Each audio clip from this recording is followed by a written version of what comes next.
Hello everyone and welcome back to another video from Wake&Tech.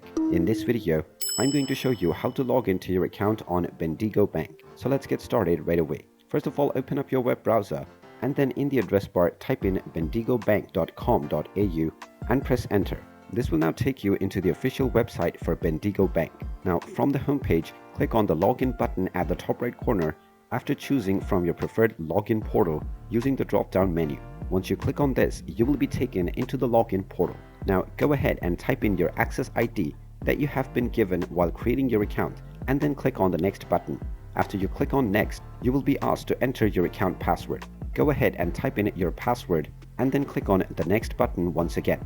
Once you click on this, you will be logged into your Bendigo Bank account right away.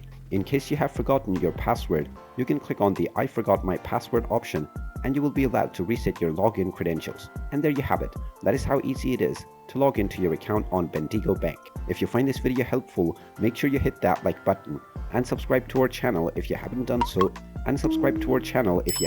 so, already. Also ring that notification bell to never miss another update from us. Thank you for watching and I will see you again in the next video.